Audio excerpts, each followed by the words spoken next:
पान का पौधा कटिंग से कैसे लगाएं, इस वीडियो में हम आपको यही दिखाने वाले हैं। मैंने भी पान की कटिंग लगाई थी कुछ दिन पहले, ये ग्रो हो गई है। तो चलिए चलते हैं वीडियो में और देखते हैं।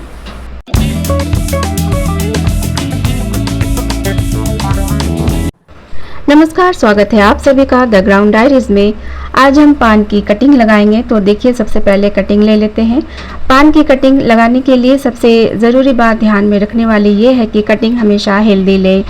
थोड़ी मोटी कटिंग इजीली लग जाती है, अच्छी रूटिंग होती है और वो बहुत ही आसानी से ग्रो हो जाती है। तो मैंने भी 3-4 कटिंग ले ली है और इसको अब लगाते हैं। पान को शुभ पौधा मानते हैं और पूजा पाठ और सभी धार्मिक कार्यों में, विवाह आदि में पान का जो पत्ता है ये इस्तेमाल किया जाता है। साथ ही इसके जो हेल्थ बेनिफिट भी बहुत ज़्यादा हैं। तो इस तरह से मैंने कटिंग ले ली है, 3-4 कटिंग ले ली है और इसको हम लगाएंगे सैंड में। सैंड में मैं कटिंग लगाना पसंद करती हूँ क्योंकि सैंड में जो कटिंग चलती है बहुत अच्छे से चलती है और रूटिंग भी बहुत अच्छे से होती है। तो अब चलिए दिखाते हैं। ये देखिए, मैंने छोटे से कंटेनर में सैंड भर लिया है और इसी में हम कटिंग को लगा देंगे। देखिए, पान की जो बेल है वो पान जो है वो बेल के रूप में ग्रो होता है और हर नोड एरिया से रूट निकलती है। जिस तरह से मनी प्लांट में निकलती है उसी तरह से ही निकलती है। तो हर नोड एरिया को भी अलग अलग करके ग्रो कर सकते हैं और एक बेल को भी ग्रो कर सकते हैं। तो कम से कम 2 नोड एरिया सैंड में डाल देंगे। मिट्टी में अगर आपको लगाना है तो सॉफ्ट मिट्टी बनाइए और उसमें ही लगा दीजिए, बहुत इजीली लग जाएगा। और अभी तो मौसम बहुत अच्छा है, मानसून का समय है, बारिश हो रही है, इस वक्त कटिंग लगा सकते हैं। और कटिंग लगाने के बाद जब अच्छी रूटिंग हो जाए तो उसे बड़े गमले में शिफ्ट कर देंगे। तो फिलहाल तो मैं देखिए कटिंग लगा रही हूँ और कटिंग जो है लगाने के बाद इसको मॉइस्ट रखना है, यानी कि पानी का ध्यान रखना है, कटिंग सूखने ना पाए। और ऊपर से भी स्प्रे करते रहेंगे ताकि इसके नोड एरिया से जो रूट निकलती है उसको मॉइस्चर मिलता रहे और प्लांट जो है हेल्दी बना रहे। तो इस तरह से मैंने 4 कटिंग लगा दी है सैंड में और अब हम डाल देते हैं पानी। और साथ ही बाद में भी पानी का हम ध्यान रखते रहेंगे, इस पर स्प्रे करते रहेंगे जिससे कटिंग जो है बहुत अच्छे चलेगी। मानसून के समय तो कटिंग चली जाती है, किसी भी प्लांट की कटिंग लगाए इजीली चल जाती है क्योंकि बारिश का जो पानी है प्लांट के लिए अमृत होता है। तो इस तरह से मैंने कटिंग लगा दी। लगभग 1 महीने के बाद का रिजल्ट दिखा रहे हैं। देखिए, 1-2 कटिंग इसकी ख़राब हो गई थी, लेकिन ये कटिंग बहुत अच्छे से चल गई है। नए पत्ते भी आ गए हैं और सारे पत्ते जो आप देख रहे हैं सारे वही पुराने पत्ते हैं जो काफ़ी हेल्दी हैं, एकदम ग्रीन है और बिल्कुल हेल्दी है। एक और कटिंग है इसमें, वो भी अभी हरी है। तो आप देखिए रूटिंग कितनी अच्छी हुई है, रूट दिख रहा है ट्रांसपेरेंट। ये कप है, कुछ खाने पीने का चीज़ आया होगा, तो ट्रांसपेरेंट कप है, इसमें सैंड भर के मैंने लगा दिया था। तो इससे रूटिंग दिख भी रही है बाहर और रूटिंग भी काफ़ी अच्छी हुई है। वाइट रूट है जो हेल्दी रूट है। देखिए बहुत अच्छी रूटिंग हुई है। तो कभी भी कटिंग लगाएं तो सैंड में लगाएं और मैं सैंड में ही लगाना पसंद करती हूँ। अगर आपके पास सैंड नहीं है तो सॉफ्ट मिट्टी बनाकर आप लगा सकते हैं। और ये इस तरह से देखिए हर नोड एरिया से रूट निकलती है। तो कम से कम 2 नोड एरिया डाल दीजिए मिट्टी के अंदर या सैंड के अंदर, रूटिंग बहुत अच्छी हो जाएगी। और आज देखिए बारिश हो रही है बहुत अच्छे से, सारे प्लांट चल रहे हैं, सारे प्लांट पर बारिश का पानी मिला है। तो सारे मनी प्लांट, स्पाइडर सभी एकदम लश ग्रीन हैं और बारिश का पानी तो प्लांट के लिए अमृत होता है। समझ लीजिए कि जिस प्लांट में ग्रोथ नहीं हो रही है बारिश में रख दीजिए और उसके बाद उसकी ग्रोथ देखिए, पत्तियाँ बड़ी बड़ी हो जाएंगी, चमकदार हो जाएंगी और प्लांट जो है दिखने में काफ़ी खूबसूरत लश ग्रीन हो जाएगा और बहुत ही सुंदर हो जाएगा, हेल्दी हो जाएगा। तो बारिश के पानी में भरपूर नाइट्रोजन होता है जो प्लांट की ग्रोथ को काफ़ी अच्छा करता है। लेकिन एक बात और ध्यान में रखने वाली है कि गमलों में पानी इकट्ठा ना होने दें, नहीं तो फ़ायदा की जगह नुकसान ही होगा। तो चलिए ये देखिए मेरे पान का जो बेल है हर नोड एरिया से रूट निकलती है। जिस तरह से अभी आपने देखा मनी प्लांट के नोड एरिया से रूट निकलती है, ठीक उसी तरह पान की बेल के हर नोड एरिया से रूट निकलती है।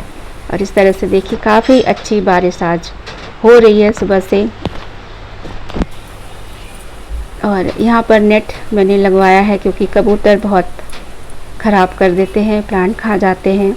और ये जो सिंगोनियम लगाया था मैंने, देखिए काफ़ी अच्छे से चल रहा है, काफ़ी सुंदर लगता है। ये बालकनी का वो एरिया है जहाँ धूप नहीं आती, तो हम इस तरह से हरे भरे प्लांट रख सकते हैं जिसको धूप की ज़रूरत नहीं है। यहाँ पे लाइट बहुत अच्छी आती है और धूप तो बहुत कम आती है। और देखिए बारिश की बूंदें जब पौधे पर गिरती है तो खूबसूरती और बढ़ा देती हैं। लश ग्रीन है, चमकदार है, काफ़ी खूबसूरत दिखने में, बहुत सुंदर। और बारिश के दिनों में तो क्या कहने पत्तियों की खूबसूरती का। तो चलिए, ये जो है पान की बेल ग्रो हो गई है, इसको निकाल कर आपको दिखाते हैं और इसको हम बड़े गमले में ट्रांसफ़र करेंगे। आप वीडियो में देख सकते हैं कि हमारी कटिंग अब अच्छी तरह से चल गई है और इसमें नई ग्रोथ भी आने लगी है। इसका मतलब है कि कटिंग ने अच्छी तरह से रूट डेवलप कर ली है। हमने इसे सैंड में लगाया था क्योंकि सैंड में पानी आसानी से ड्रेन हो जाता है और कटिंग के लिए मॉइस्चर भी मेंटेन रहता है। लेकिन जैसे जैसे रूट बढ़ती है, प्लांट को न्यूट्रिशन की ज़रूरत पड़ती है और सैंड में इतना न्यूट्रिशन नहीं मिलता। तो अब समय आ गया है इसको हम बड़े पॉट में लगाएं। अब इसे एक ऐसे पॉट में शिफ्ट करना ज़रूरी है जिसमें उसे आगे बढ़ने के लिए पर्याप्त जगह और न्यूट्रिशन मिल सके। देखिए सैंड से निकाल करके मैं दिखा रही हूँ कितनी अच्छी रूटिंग हुई है। तो इस तरह से पहले अच्छी रूटिंग होने दें, थोड़ा इंतज़ार करें। 1 महीना लग जाता है, तो 1 महीना पहले मैंने कटिंग को लगाई थी और ये देखिए यहाँ दोनों नोड एरिया से खूब सारे रूटिंग निकली है। ये दोनों नोड एरिया है जहाँ से खूब सारी रूटिंग हुई है।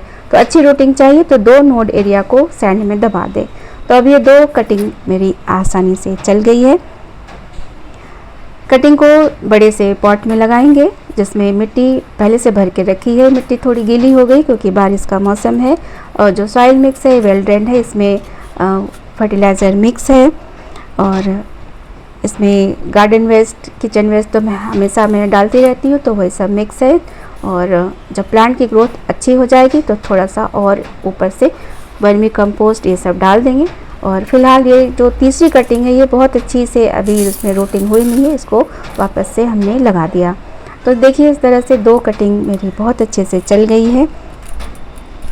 मिट्टी की बात करें तो वेल ड्रेन सॉइल बनाना चाहिए। इसके लिए गार्डन सॉइल, वर्मी कंपोस्ट और थोड़ी मात्रा में सैंड ले लीजिए, अच्छी मिट्टी तैयार कर लीजिए।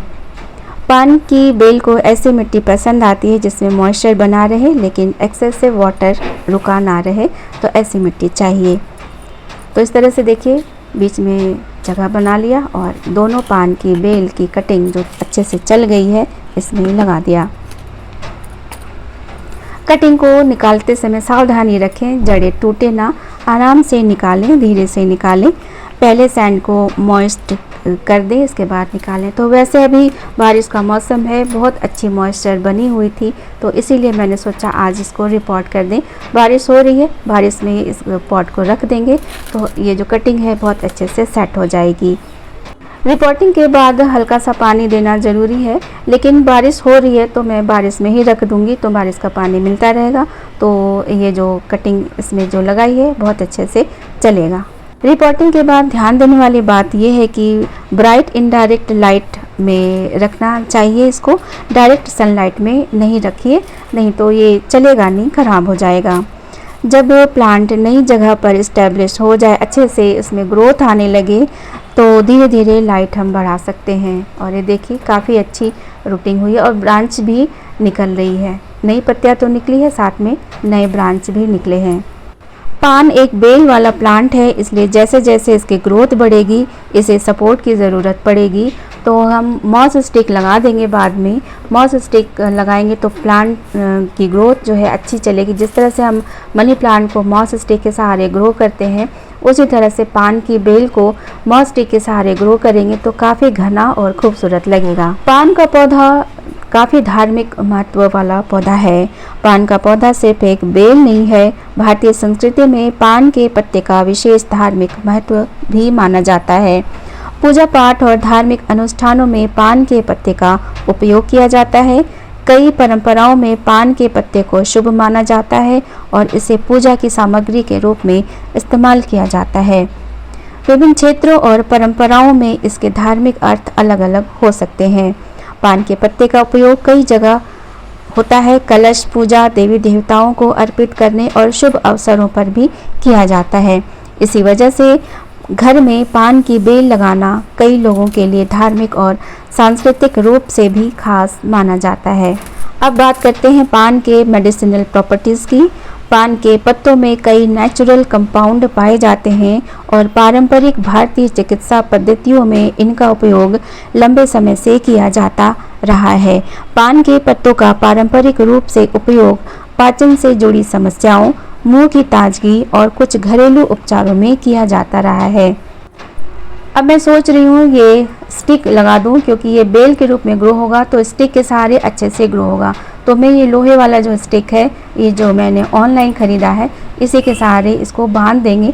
जब बहुत अच्छी ग्रोथ हो जाएगी तो मॉस स्टिक लाकर लगा देंगे। मेरे पास अभी मॉस स्टिक नहीं है, इसीलिए मैं ये लोहे वाला स्टैंड लगा रही हूँ और इससे बांध देंगे। यहाँ पर ज़रूरी बात कहना चाहूँगी कि पान के पत्ते के औषधीय उपयोग का मतलब ये नहीं है कि हर बीमारी में इसे घरेलू इलाज के तौर पर इस्तेमाल किया जाए। इसलिए मेडिसिनल बेनिफिट्स की जानकारी को पारंपरिक उपयोग और सामान्य जानकारी के रूप में ही लें और किसी बीमारी के इलाज के लिए डॉक्टर की सलाह ज़रूर ले लें। तो इस तरह से मैंने स्टैंड लगा दिया और धागे से बांध दिया ताकि ये सपोर्ट के सहारे अच्छे से ग्रो हो। अच्छे से ग्रो हो जाएगा, उसके बाद में मॉस स्टिक के सहारे इसको ग्रो कर दूंगी तो खूब सारे ब्रांचेज निकलेंगे और उनको कटिंग कर करके हम और भी पान के पौधे तैयार कर सकते हैं। तो दोस्तों, आज हमने अपनी सैंड में लगाई हुई पान की कटिंग को सक्सेसफुली बड़े पॉट में शिफ्ट कर दिया है। अब इसे कुछ दिनों तक अच्छी लाइट, सही मॉइस्चर और अच्छी हवा वाली जगह पर रखेंगे। जैसे जैसे इसकी बेल बढ़ेगी हम इसे सपोर्ट देंगे ताकि ये अच्छी तरह फैल सके। और अगर आप भी पान की कटिंग से नया पौधा तैयार करना चाहते हैं तो सबसे पहले अच्छी हेल्दी कटिंग लें, मॉइस्ट सैंड या सुटेबल रूटिंग मीडियम में लगाएं और रूटिंग होने तक धैर्य रखें। इस तरह से देखिए मेरा पान का पौधा फ्री का तैयार हो गया है। ऊपर जो ये जो स्टैंड का जो वो एरिया है, बेल लंबी होगी तो हम इससे के सहारे सपोर्ट दे देंगे और अच्छे से ग्रो होगी। शुभ पौधा पान जरूर अपने घर में लगाएं। जानकारी कैसी लगी कमेंट में ज़रूर बताएं।